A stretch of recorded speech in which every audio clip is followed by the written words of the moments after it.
Resume बनाना बहुत effort वाला काम है ना। किसी के पास लिखने को कुछ होता ही नहीं रेज्यूमे में, और किसी के पास इतनी चीजें होती हैं कि उसे समझ ही नहीं आता कि क्या क्या लिखूं। किसी के पास सिर्फ एक ही प्रोजेक्ट होता है तो उसका प्रोजेक्ट वाला सेक्शन फिल नहीं होता, और किसी के पास 10 प्रोजेक्ट होते हैं तो उसे समझ नहीं आता कि इनमें से कौन सा डालूं। कोई 3 पेज का रेज्यूमे बना के भी कहीं सेलेक्ट नहीं हो पाता, और कोई हाफ पेज का बना के भी हर जगह सेलेक्ट हो जाता है। रेज्यूमे का टेम्पलेट ही समझ नहीं आता कैसा रखें, ब्लैक एंड व्हाइट रखें या ये रेनबो कलर्स डाल दें, कलर से भर दें, कैसा करें। बट अब जाके पिछले 4 साल में इंटरव्यूज लेते time I have seen more than hundreds of resumes, और अब मुझे थोड़ा क्लियर आइडिया लग गया कि रेज्यूमे में क्या क्या ऐसे रेड फ्लैग्स हो सकते हैं जिसे देख के कंपनी या तो आपका रेज्यूमे सेलेक्ट ही नहीं करेगी, या अगर सेलेक्ट करेगी तो शायद आप इंटरव्यू में कहीं फंस जाओगे और रिजेक्ट हो जाओगे। So in this video I am going to share 6 very important tips for building resume, and video के एंड में मैं एक बहुत ही इंपॉर्टेंट बोनस टिप भी शेयर करूंगा जिसे देख के आप बोलोगे कि भाई मजा आया। तो ये टिप्स सुनने से पहले प्लीज सब्सक्राइब कर दो यार। आप में से 874% लोगों ने अब तक सब्सक्राइब नहीं किया और ऐसे ही देख रहे हो वीडियोस को।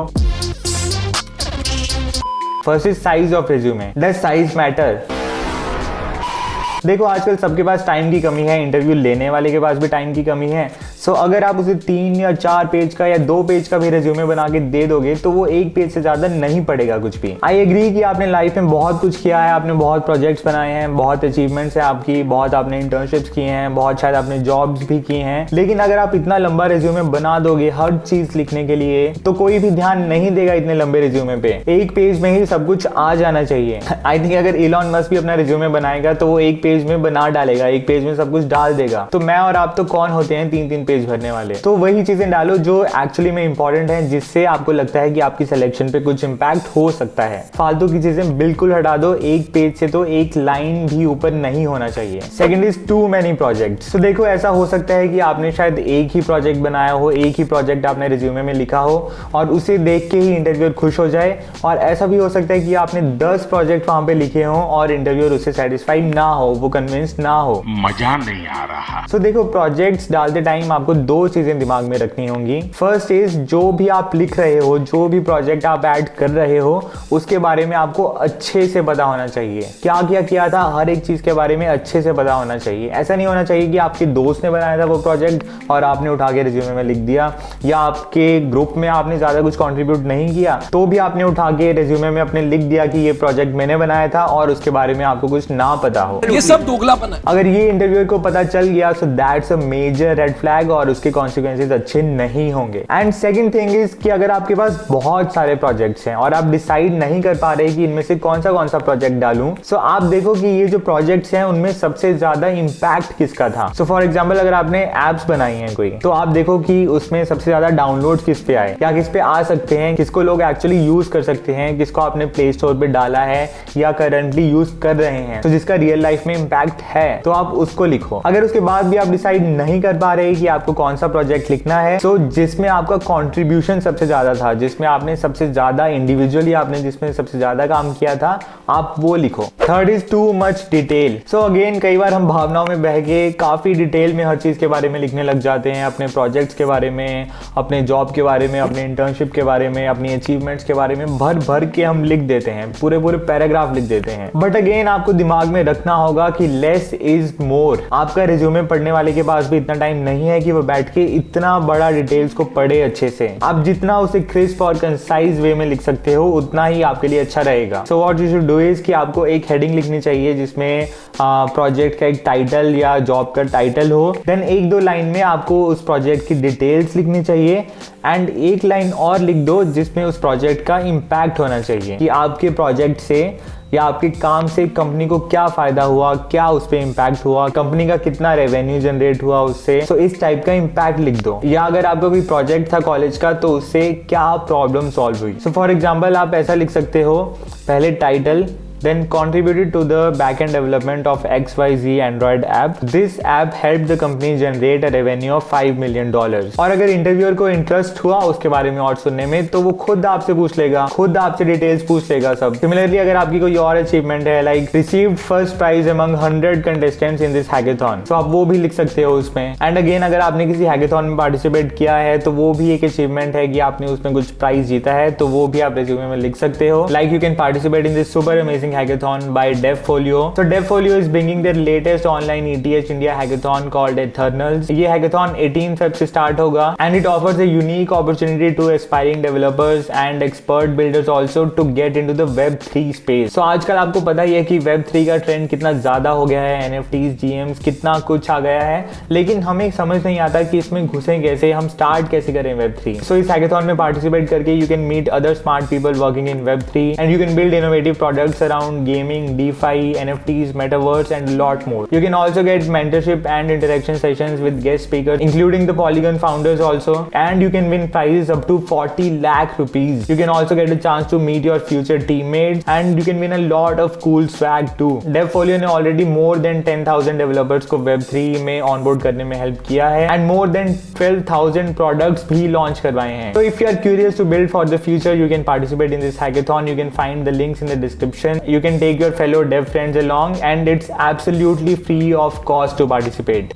Don't brag about your skills. देखो फ्रेंड्स, आपके पास बहुत ज़्यादा स्किल्स होंगे और होने भी चाहिए, लेकिन कंपनी को अपने स्किल्स बताने में और शो ऑफ करने में बहुत ही एक थिन लाइन होती है और अगर आपने वो लाइन क्रॉस कर दी तो वो आपके लिए प्रॉब्लम हो सकती है. सो फॉर एग्जाम्पल, अगर आपने कभी फर्स्ट ईयर में, सेकेंड ईयर में पाइथन में हेलो वर्ल्ड लिखा था तो इसका मतलब ये नहीं है कि आपको पाइथन आती है और आपको रेज्यूमे में पाइथन लिख देनी चाहिए. उसको आप बिल्कुल ही मत लिखो, क्योंकि अगर इंटरव्यूअर ने पाइथन के बारे में आपसे कुछ पूछ लिया, आपसे क्लासेस, ऑब्जेक्ट्स, ये सब चीजें बनवा ली, तो आप कुछ नहीं कर पाओगे और इंटरव्यूअर पे बहुत ही गंदा इंप्रेशन पड़ेगा उस चीज का. आप सिर्फ वही स्किल्स के बारे में लिखो जिसके बारे में आप एक्सट्रीमली कॉन्फिडेंट हो और अगर आपसे कुछ क्वेश्चन पूछा जाए तो उसका आप आंसर कर पाओ उस टाइम पे. तो अगर आपने प्रोग्रामिंग लैंग्वेजेस में कोई एक भी लैंग्वेज लिखी है और वो आपको अच्छे से आती है, that is far better than writing 5 languages जो कि आपको अच्छे से नहीं आती, बस थोड़ा थोड़ा ही पता है. एंड वैसे भी अगर आप कॉलेज में 3rd ईयर 4th ईयर में हो और आपने स्किल से भर दिया कि आपको 10 फ्रेमवर्क आते हैं, 15 फ्रेमवर्क्स आते हैं, सब कुछ आपने लिख दिया, तो वो इंटरव्यूअर को पता चल जाता है कि ऑब्वियसली इतनी चीज़ें तो नहीं आती होंगी किसी कॉलेज स्टूडेंट को. सो वो भी काफ़ी फेक लगता है और आपका रिज्यूमे सेलेक्ट होने के चांसेस काफ़ी कम हो जाते हैं. फिर नॉट अ प्रोफेशनल लुक. देखो फ्रेंड्स, हम लाइफ में कुछ भी करते हैं, कोई भी काम करते हैं, तो उसका प्रेजेंटेशन बहुत इंपॉर्टेंट होता है. वो चीज़ दिखने में कैसी है वो बहुत मैटर करता है. लोग कहते हैं डोंट जज a book by its cover, लेकिन दुनिया में बुक हो रही है जज बाय इट्स कवर, तो आपका रिज्यूमे भी आपका जैसा वो दिखता है वो उससे जज होगा. सो आपको एक प्रोफेशनल लुक देना होगा अपने रिज्यूमे को. आपको थोड़ा प्रोफेशनल लुकिंग फॉर्मेटिंग करनी होगी, आपको सेक्शंस उस हिसाब से बनाने होंगे, आपको प्रोफेशनल फॉन्ट्स यूज करने होंगे. एंड ये सब चीज़ों के लिए तो आप कोई भी रिज्यूमे बिल्डिंग वेबसाइट यूज कर सकते हो. बहुत सारी फ्री वेबसाइट्स हैं, Zeti, Novo Resume, ये सब आप यूज कर सकते हो. कुछ के लिंक्स मैं नीचे डिस्क्रिप्शन में डाल दूंगा, you can check them out. बिल्कुल फ्री में आप रिज्यूमे बना सकते हो इन पे. एंड नेक्स्ट थिंग इज कि अगर आप रिज्यूमे में कोई अपनी पिक लगा रहे हो, कोई फोटो लगा रहे हो,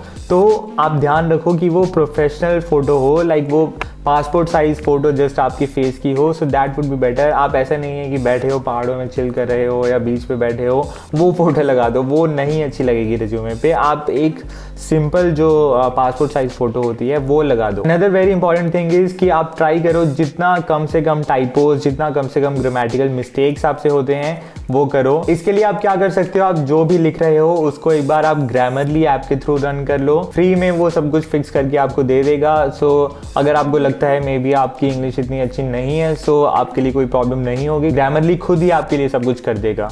do not ever lie in your resume. I think ये इस वीडियो का मोस्ट इंपॉर्टेंट पॉइंट है कि आप कुछ भी रिज्यूमे में झूठ मत बोलो, कुछ भी ऐसा मत लिखो जो आपने नहीं किया. अपने प्रोजेक्ट के बारे में, अपने मार्क्स के बारे में, CGPA के बारे में, अचीवमेंट्स के बारे में कुछ भी आप झूठ मत बोलो. क्योंकि देखो इंटरव्यूअर्स को बहुत एक्सपीरियंस होता है, उन्होंने काफी इंटरव्यू लिए हैं, उनका डेली का काम है इंटरव्यू लेना. तो इन मोस्ट केसेस उन्हें आइडिया लग जाता है कि इस बंदे ने ये चीज तो डेफिनेटली झूठ ही लिखी है, ये तो इसने नहीं की हो सकती. और अगर उसे पता चल गया तो वो उसी पॉइंट पे आपको ग्रिल करेगा, आपसे क्वेश्चंस पूछेगा और अगर आप नहीं बता पाए तो वो डेफिनेटली आपको रिजेक्ट कर ही देगा और शायद आपकी बेइज्जती भी कर दे थोड़ी. अब तो सच बोल. हो सकता है कि अगर आपने बहुत ही बड़ा कोई झूठ बोला हो, आपने अपनी CGPA बहुत ज़्यादा बढ़ा के लिख दी, तो मे बी आपको कंपनी ब्लैकलिस्ट ही कर दे फ्यूचर के लिए. सो कुछ भी हो सकता है. सो झूठ तो कुछ मत लिखो. सो जो आपने एक्चुअली में प्रोजेक्ट बनाए हैं वही लिखो, जो आपके मार्क्स आए हैं वही लिखो. अगर फ्यूचर में जाके आपसे सर्टिफिकेट मांग लिया, आपका मार्कशीट मांग लिया, तो आप क्या करोगे? तो आप पहले ही ये सब झूठ से दूर रहो. एंड चाहे आप कम लिखो रेज्यूमे में, बट जो लिखो वो सच लिखो. Your honesty will be appreciated. अब बात करते हैं एक बहुत ही इंपॉर्टेंट बोनस टिप की। मैं पहले ही बता दूं, ये टिप मेरा ओरिजिनल नहीं है, ये मैंने द अर्बन फाइट की एक वीडियो में देखा था रिज्यूमे बनाने की, and since then it stuck in my head, and ये टिप मैं फॉलो करता हूँ अभी भी, काफी टाइम से कर रहा हूँ, and it is really helpful. उनकी वीडियो का लिंक भी मैं डिस्क्रिप्शन में डाल दूंगा, you can check it out. So the tip is create a live document. So what is a live document? तो आप एक डॉक्यूमेंट स्टार्ट कर लो, एक गूगल डॉक्स स्टार्ट कर लो, उसमें आप क्या लिखो, जो भी आप काम कर रहे हो इस टाइम पे, अगर आपने ऑफिस में कुछ प्रोजेक्ट किया है या आपने कॉलेज में कुछ प्रोजेक्ट किया है, सो आप उसमें जाके उसे ऐड कर दो, उसके बारे में आप लिख दो, उसकी डिटेल्स लिख दो कि आपने ये काम किया, कैसे कैसे किया, उसका इम्पैक्ट क्या हुआ, कितना टाइम लगा, आपके उसमें इंडिविजुअल कॉन्ट्रीब्यूशंस क्या थे, क्या क्या आपको प्रॉब्लम्स फेस हुई और क्या क्या उसमें आपने बड़ी बड़ी प्रॉब्लम्स को सॉल्व किया। सो वो सब डिटेल्स आप उसमें लिख दो। सिमिलरली आपकी कोई और अचीवमेंट हुई है, आप उसको लिख दो उस डॉक्यूमेंट में जाके। आपने कुछ अवार्ड्स आपको मिले हैं, वो आप लिख सकते हो, आपके ऑफिस में मिले हैं या आपके कॉलेज में मिले हैं, वो आप लिख सकते हो। तो इससे क्या होगा, जब भी आपको रिज्यूमे बनाना होगा फ्यूचर में जाके, अगर आप किसी कंपनी में अप्लाई कर रहे हो या आपका प्लेसमेंट सीजन स्टार्ट हो रहा है, देन आप डायरेक्टली उससे उठा के आप अपने रिज्यूमे में चीज़ें लिख सकते हो। आपको सोचना नहीं पड़ेगा कि अरे यार मैंने क्या क्या किया था और उस प्रोजेक्ट में मैंने क्या किया था, मैं भूल ही गया, और आपको उस टाइम पे दिमाग नहीं लगाना पड़ेगा और आप उस टाइम पे आधी चीज़ें तो भूल ही जाओगे कि मैंने ये भी किया था इसमें। सो आप अभी ही उसे लिखते जाओ, उसमें अभी ज़्यादा टाइम नहीं लगेगा लिखने में, आप शायद 10 मिनट 15 मिनट लगा के जब प्रोजेक्ट खत्म हो जाएगा आप लिख सकते हो, लेकिन उस टाइम पे आप शायद 1 घंटा सोचने में लगा दोगे और तो भी आपको सब चीज़ें याद नहीं आएंगी। सो काइंड ऑफ आपका एक करियर डॉक्यूमेंट रहेगा ये, जिसमें आपका करियर की पूरी डिटेल्स आती रहेंगी। So I personally follow that and it works very well for me. आप भी फॉलो कर सकते हो if you want, and that is it for this video. अगर आपको अच्छी लगी so please hit the like button below, and also please make sure you subscribe to this channel. You can connect with me on Instagram. You can join my Telegram group. Until next time, goodbye. See you soon.